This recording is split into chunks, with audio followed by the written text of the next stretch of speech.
18 kilometre হাঁটতে হাঁটতে চলে এসে পাহাড়ের উঁচু টিলায় দাঁড়াইয়া পিছন পিছন শুধু নবীর দিকেই তাকায় আছে। আরে তার ঘর থেকে 18-21 কিলোমিটার দূর পর্যন্ত নবীর দেখার জন্য পিছু পিছু যায়। যখন দেখা না যায় তখন পাহাড়ের উঁচু টিলায় দাঁড়াইয়া আল্লাহর নবীর দিকে তাকাই রইল আর চোখের পানি ছেড়ে দিয়ে কান্দে আর বলে, হায় রে, যেই লোকটার জন্য আমার জীবনের সব কিছু শেষ করে দিলাম, আমি পথের ফকির হইলাম, সেই সোনার হরিণ আমার কাছ থেকে চলে যাচ্ছে। হায় রে, আমার জীবন দশায় যদি এই ছেলে যদি পয়গম্বর হইতো, সর্বপ্রথম কালেমাটা আমি গ্রহণ করতাম। এই বৃদ্ধ লোক চোখের পানি ছেড়ে দিয়ে কান্দে রে, এমন কান্না শুরু করছে, হায় রে, আমি বৃদ্ধ হয়ে গেছি, আমার জীবন দশায় তো এই যুবক নবুয়ত পাইব না, কালেমাটা পড়তে পারলাম না, আমি যদি পাইতাম সর্বপ্রথম কালেমাটা গ্রহণ করতাম। আফসোস করতে করতে কাঁদতে কাঁদতে সেখানে বসে গেছে। কিন্তু দেখেন, অনেক ইহুদি ছিল যারা তাওরাতের পণ্ডিত ছিল, তাওরাতের পণ্ডিত ছিল অনেক ইহুদি, তারা কিন্তু আমার নবীরে বালা কইরা চিনত। কথা কয় না? একবার আবু লাহাব ব্যবসার উদ্দেশ্যে সিরিয়ায় যাবে। আব্দুল মুত্তালিব দুনিয়া থেকে বিদায় হওয়ার পরে আবু লাহাবের কাছে দায়িত্ব দিয়া গেছিল আব্দুল মুত্তালিব, রাসূলের দাদা আবু তালেবের কাছে দায়িত্ব দিছিল মুহাম্মদের। আরে সন্তান আব্দুল মুত্তালিব তার সন্তান আবু তালেব রে বলছে, তুই আমার নাতিরে দেখাশোনা করবি। আবু তালেব খুব গরিব ছিল, দরিদ্র ছিল, নিজের সন্তানগুলিরে ভালো করে খাবার খাওয়াইতে পারে না। আব্দুল মুত্তালিব ইন্তেকালের পরে আবু তালেব নবীর লালন পালন করছে নিজের সন্তানের চেয়েও বেশি। একদিন আবু তালেব ব্যবসায় যাবে, সিরিয়ায় ব্যবসার জন্য যাবে। যত ব্যবসা করছে সব ব্যবসায় খালি লস খাইতে খাইতে একেবারে গরিব হয়ে গেছে। একদিন নিয়ত করছে সিরিয়ায় যাব ব্যবসা করার জন্য, কিন্তু সেই খবরটা আমার নবীর কান পর্যন্ত কেমনে পৌঁছে গেল? নবীর বয়স ছিল মাত্র 12 বছর। নবীজি আবু তালেবরে বলেন, চাচা গো, আমি আপনার সঙ্গে ব্যবসায় যাব। আবু তালেব বলেন, না বাতিজান, না, তোমারে লইয়া এত দূর, বহু দূর, তোমারে লইয়া আমি সফরে যেতে চাই না। না চাচা, আমি যাব গো।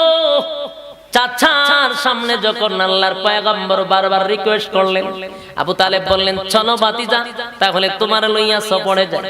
কথাগুলি কিন্তু মনোযোগ দিয়ে শুনেন, ওই ঘটনার সাথে একটু বোঝানোর জন্য আপনাদেরকে বলছি। ভাইরা আমার, মাত্র নবীর বয়স কয় বছর? আরে 12 বছরের টকবগে যুবক একজন ডাক দিয়া বলে, আবু তালেব রে, তোমার বাতিজারের সাথে করে নিয়েই নাও, কারণ সে তো শক্তিশালী, 40 জন পালোয়ানের শক্তি থাকে। সুবহানাল্লাহ, কি আরো আসতে বলে ভালো আছিল? পালোয়ান চিনেননি? যারা যুদ্ধ করে, যারা ওই যে কুস্তি করে, দেখছেন না, সবচেয়ে বেশি শক্তিশালী মানুষ। এমন শক্তিশালী 40 জন যুবকের শক্তি থাকে এক একজন বনি ইসরাইলের নবীদের শরীরে। আর আল্লাহ বলেন, ওরকম 40 জন বনি ইসরাইলের নবীদের শক্তি আমার নবীর শরীরে আল্লাহ একা দান করছে। তাহলে এখন চিন্তা করেন, কত সব পালোয়ানের শক্তি আমার রাসূলের শরীরে, কত শক্তি। কোন কিতাবে লেখছে 4000 পালোয়ানের শক্তি আমার রাসূলের শরীরে একাই ছিল। এত শক্তি আল্লাহর রাসূলে দিছিল। 12 বছরের শিশুটা বহু দূর সিরিয়ায় সফরে যায়। কিন্তু তদানীন্তন সময়ের একজন তাওরাতের পণ্ডিত ছিল, পাদ্রী। সে তাওরাত কিতাব শুধু রিসার্চ করত, সে ইনজিল কিতাব রিসার্চ করত। এগুলা রিসার্চ করার কারণে হাফেজ হয়ে গেছে। আর সে তদানীন্তন সময়ের সবচেয়ে বড় পাদ্রী। সে রাস্তার মাঝখানে একটা খানকা লইয়া বসছে। ওই রাস্তা দিয়া যত মক্কা নগরীর যত মানুষ ব্যবসার জন্য সিরিয়া যাইতো, ওই পাদ্রী তাদেরকে খানা খাওয়াইতো আর প্রত্যেকটা মানুষকে শুধু চেক করতো একজন একজন কইরা। তার স্বপ্ন ছিল তাওরাত কিতাবের মধ্যে পেয়েছে, তাওরাত কিতাবের মধ্যে রিসার্চ করে পেয়েছে আল্লাহর পয়গম্বর যিনি আখিরি জামানার পয়গম্বর হবে, যিনি আখিরি জামানার পয়গম্বর হবে গো, ওই ব্যক্তি আখিরি জামানার পয়গম্বর নবী মুহাম্মদুর রাসূলুল্লাহ সাল্লাল্লাহু আলাইহি ওয়াসাল্লামের বয়সটা যখন 12 বছর হবে, এই রাস্তা দিয়া মিশরে ব্যবসা করার জন্য চাচার সঙ্গে আসবে। এই কথাটাও তাওরাত কিতাবে লেখা, জোরে জোরে কোন সুবহান। আর সে আছে তাওরাতের পাদ্রী, ওই তাওরাতের আলেম, ওই পাদ্রী সেই আশায় কবে আসবে এটা তো আর লেখা নাই। কিন্তু নবীর যখন পূর্ণ 12 বছর হবে তখন এই রাস্তা দিয়া যাবে। সেই কথাটা শোনার পর থেকে 26 বছর ধরে বহু কাফেলার সে খাবার খাওয়াইতে খাওয়াইতে একেবারে দরিদ্র হয়ে গেছে। আরে যুবক ভাই, এই দের কান্না গেছো, সাধারণ কথা নয় গো। একজন ইহুদি আলেম নবীর আশায় আশায় 26টা বছর প্রত্যেকটা কাফেলার সে খাবার খাওয়াইতে খাওয়াইতে তার জায়গা সম্পত্তি সব বিক্রি করে রাস্তার ফকির হয়ে যাচ্ছে শুধু আমার নবীরে একটা নজর দেখার জন্য। একটা জবান বন্ধ রাখবেন, আল্লাহু আকবার। আরো জোরে বলেন আল্লাহু আকবার। ঈমানের আওয়াজে বলেন আল্লাহু আকবার। একজন ইহুদি পাদ্রী 26 বছর ধরে 26টা বছর ধরে ছোট ছোট মানুষ থেকে নিয়ে বড় মানুষ সবাই রে একজন একজন করে চেক করে আর দেখে কোথায় রে 12 বছরের যুবক রে পাওয়া যায় কিনা। হ্যাঁ, পাদ্রী সেই দিনের অপেক্ষা করি। মিশরে নবী মুহাম্মদুর রাসূলুল্লাহ সাল্লাল্লাহু আলাইহি ওয়াসাল্লাম মিশরে চাচার সঙ্গে ব্যবসা করতে আসবে, সে আশায় পাদ্রী মাঝখানে বসাছে। সেদিন আল্লাহর পয়গম্বরকে লইয়া 63 জন না 72 জনকে লইয়া একটা কাফেলা সিরিয়ার দিকে ব্যবসার উদ্দেশ্যে রওনা দিছে। সেই কাফেলার মধ্যে আমার পয়গম্বর ছিল, বয়স ছিল 12 বছর। উনি যখন যাচ্ছেন ওই সময় রাস্তার কাছে পাদ্রীর খানকার একটু আগে তারা একটু বিশ্রাম নিলেন। অনেক রাস্তা অতিক্রম করে আসছে, ক্লান্ত, একটু বিশ্রাম নিলেন। একটা বিশাল আকৃতির গাছ ছিল, এটার ছায়ার নিচে সবাই গিয়ে একবার বসে, গাছের ছায়ার নিচে সবাই গিয়ে বসে গেছে। আল্লাহ নবী চিন্তা করলেন, বয়স মাত্র 12 বছর, চিন্তা করলেন চাচারা বসা, মুরব্বীরা বসা, রে কেমনে আমি এখানে গিয়া বসি। তাই নবী একটু দূরে গিয়া একটা মরা গাছের নিচে নবী দাঁড়ায়া গেলেন। যেই গাছের উপরে কোনো পাতা ছিল না, ঢালগুলি মরে গেছে, গাছটা মরে গেছে। আল্লাহর পয়গম্বর প্রচন্ড রৌদ্রে গাছের গোড়ায় দাঁড়িয়ে আছে, চাচাদের সামনে যায় নাই। কিন্তু আল্লাহ রাব্বুল আলামিনের বন্ধু ওই মরা গাছের কিনারায় যেতে না যেতেই আল্লাহর পক্ষ থেকে সেই গাছটাকে জিন্দা করে দিল। ওই গাছের পাতাগুলি আস্তে আস্তে উঠতে লাগলো, পাতা গজাইতে লাগলো, গাছটা একেবারে সবুজ হয়ে গেছে। ওই পাদ্রী সেখান থেকে দাঁড়াইয়া দাঁড়াইয়া দৃশ্যগুলি দেখে আশ্চর্য হয়ে গেছে আর বলতে লাগছে, বহু দিনের সাধনা, বহু দিনের সাধনার পরে আমার আফসোস পুরা হয়ে গেল রে। এই সেই যুবক, যে যুবকের জন্য 26টা বছর আমি খাবার খাওয়াইতে খাওয়াইতে আমি দরিদ্র হয়ে গেছি, আজকে আমার মনের আফসোস পুরা হয়ে গেল। ওই পাদ্রী দাঁড়ায়া দেখে মরা গাছ, মরা বৃক্ষটা সবুজ হয়ে গেল। আর রাসূল যেদিকে যায় আকাশের মেঘমালা যেন আমার নবীরে ছায়া দেয়। যেদিকে যায় সেদিকে নবীরে ছায়া দেয় গো। পাদ্রী সব দেখার পরে তাকায়া দেখে নবী যেদিকে যায় ওই দিকে নবীর কোনো ছায়া পড়ে না, কারণ নবীর কোনো ছায়া ছিল না। আমরা হাঁটলে কিন্তু ছায়া আসে, আমার পয়গম্বরের কোনো ছায়া ছিল না। এবার পাদ্রী তার মনের আফসোস পুরা হইল, দৌড়াইয়া কাফেলার মধ্যে গেল, গিয়া বললেন, আপনারা এই কাফেলাটা মক্কা থেকে আসছেন? বলে হ্যাঁ। আপনারা কি কুরাইশ বংশের? বলে হ্যাঁ। আপনার এই কুরাইশ বংশের এই কাফেলার সর্দার কি আবু তালেব? বলে হ্যাঁ। এরা শুনকা গেছে, কোথাকার লোক আমাদের সব জানা শুরু হয়েছে। এবার বললেন, আমি আপনাদেরকে একটু খাবার খাওয়াইতে চাই, আপনাদেরকে আমি একটু আদর আপ্যায়ন করতে চাই। আপনারা বহু দূর থেকে সফর করে আসছেন গো, আমি আমার নিজের হাতে আপনাদেরকে একটু খাবার খাওয়াতে চাই। আরে যুবক ভাই, এবার আবু তালেব তার দরবার সব খানা খাওয়ার জন্য প্রস্তুত হয়ে গেল। ওই পাদ্রী খানার আয়োজন করছে। খানার আয়োজন করার পরে একটা ঘরের ভিতরে সবাইকে ডাক দিল, আপনারা খাবার রেডি হয়ে গেছে, খানা খাইতে আসেন। এখন বিশাল কাফেলা, তো দামি দামি মাল আছে যেগুলা মিশরে নেওয়া হবে বিক্রি করার জন্য। এই মাল সামানা এখানে রাইকা তো সবাই গেলে চলবে না, একজন লোক তো এটার দায়িত্বে থাকা দরকার। এবার সবাই সিদ্ধান্ত নিল কারে রাইকা যাওয়া যায়।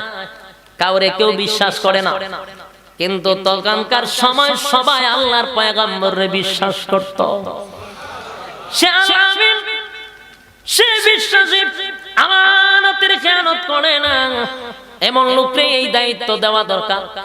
আর বলতে লাগলো, আমাদের পক্ষ থেকে আমাদের মাল দেখাশোনার দায়িত্ব মুহাম্মদ রে দিয়ে গেলাম, আমরা খাবার খাওয়ার পরে মুহাম্মদ খাবে, আর মাল দেখাশোনার দায়িত্ব মুহাম্মদের হাতে।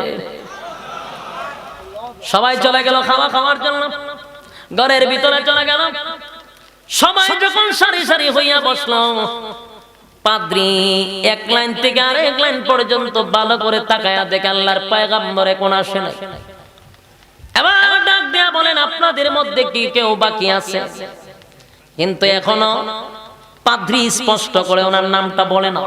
পাদ্রী কিছু বুঝাইতে চাচ্ছে না, খালি বারবার বলতেছে, আপনাদের মধ্যে কি কেউ বাকি আছে?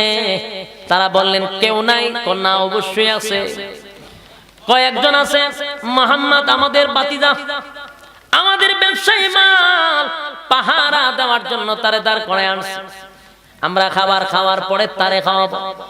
পাদ্রী বলে, না, একটা লোক যদি বাকি থাকে আমি একজনও খাওয়াবো না। সুবহানাল্লাহ। বাড়িতে পাদ্রী চিন্তা করে, হায় রে, যার জন্য 26টা বছর আমি, যার অপেক্ষা 26টা বছর আমি মানুষদেরকে খাবার খাওয়াইতে আমার সব শেষ করে দিলাম, পথের ফকির হয়ে গেলাম।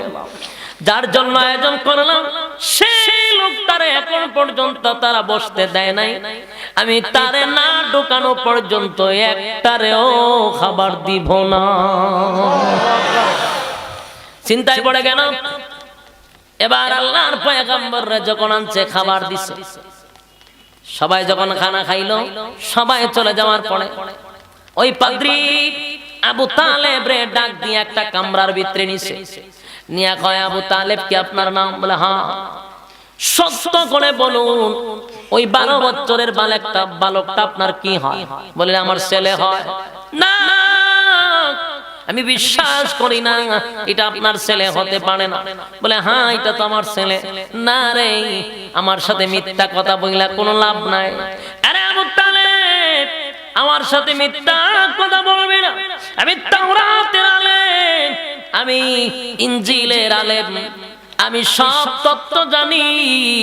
আমার সঙ্গে মিথ্যা বইল না, সত্য করে বলো, এই ছেলের বাবা কোথায় সেটাও আমি জানি, কিন্তু জানতে চাই এটা কি তোমার সন্তান? সত্য করে আমার কাছে বল, আমি সব জানি। আবু তালেব বললেন, জানেন যেহেতু তাহলে শুনেন, এই 12 বছরের বালক হলো আমার ভাতিজা। এবার পাদ্রী কয় হ্যাঁ এটা সঠিক, আপনার ভাতিজা সেটা সঠিক, কিন্তু সন্তান হতে পারে না, কারণ আমি তো তাওরাত কিতাবে পাইছি এই সন্তান দুনিয়াতে আসার আগে তার বাবা দুনিয়া থেকে বিদায় হয়ে যাবে। আমার তো অঙ্কে মিলে না, আপনি বলতেছেন আপনার সন্তান, কিন্তু আমি পাইছি তার বাবা দুনিয়াতে আসার আগেই মারা যাবে। এতক্ষণে আমার বোঝা আসছে, ঠিক আছে সমস্যা নাই, এটা দিছে মাদ্রাসা। কালেকশন কি আপনারা এতক্ষণ করছেন? আমার কি কালেকশনের লেগে আনছেন? কালেকশনের লেগে না আনলে আমার কালেকশন দিবেন কেন?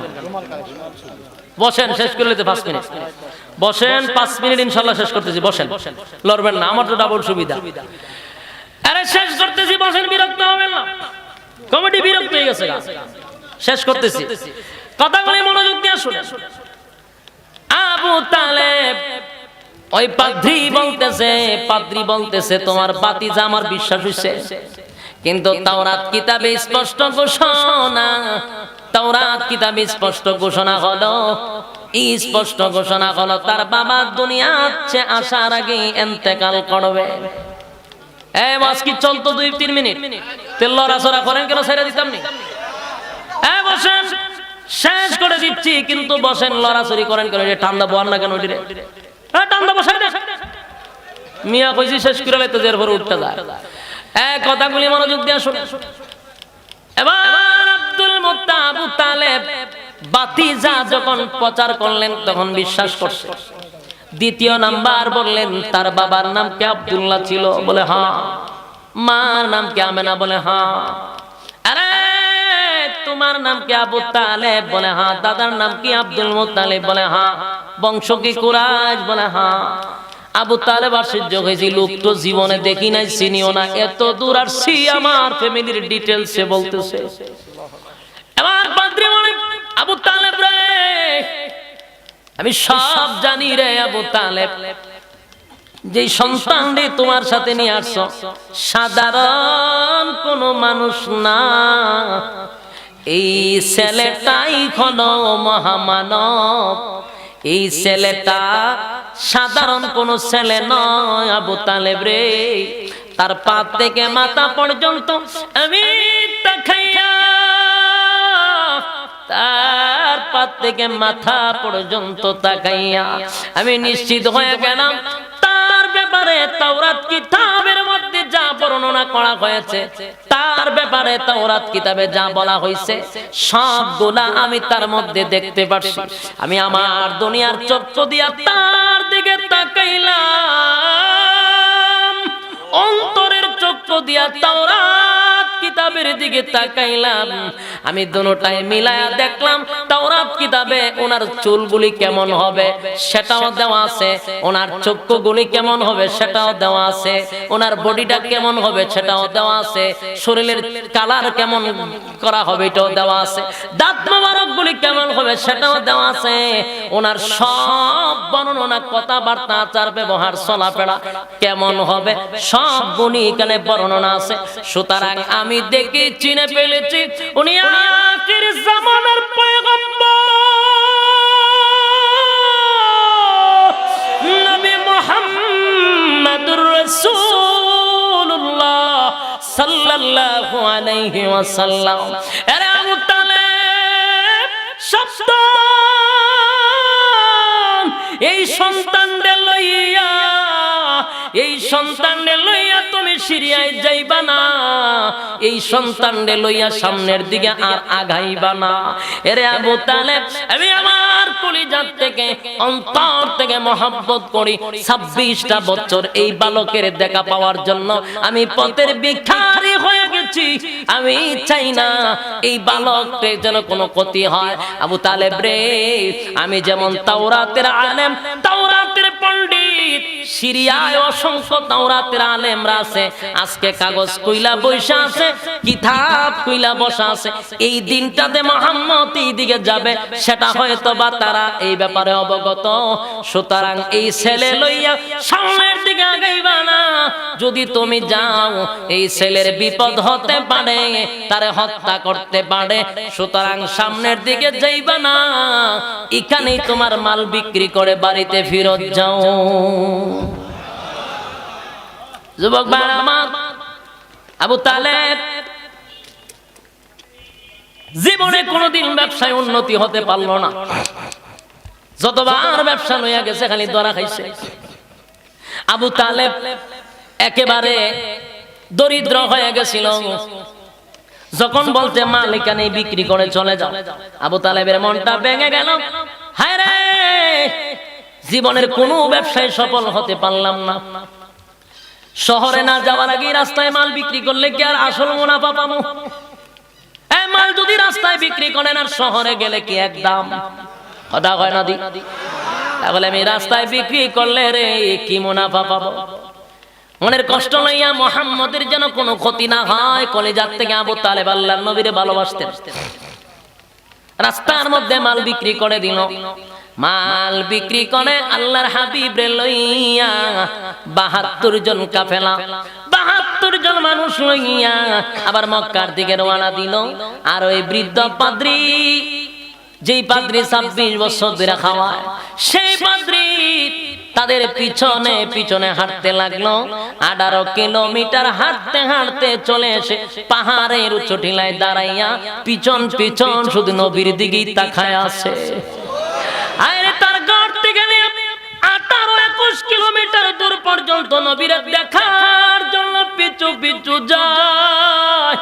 যখন দেখা না যায় তখন পাহাড়ের উঁচু টিলায় দাঁড়াইয়া আল্লাহর নবীর দিকে তাকাই রইল, তাকাই রইল।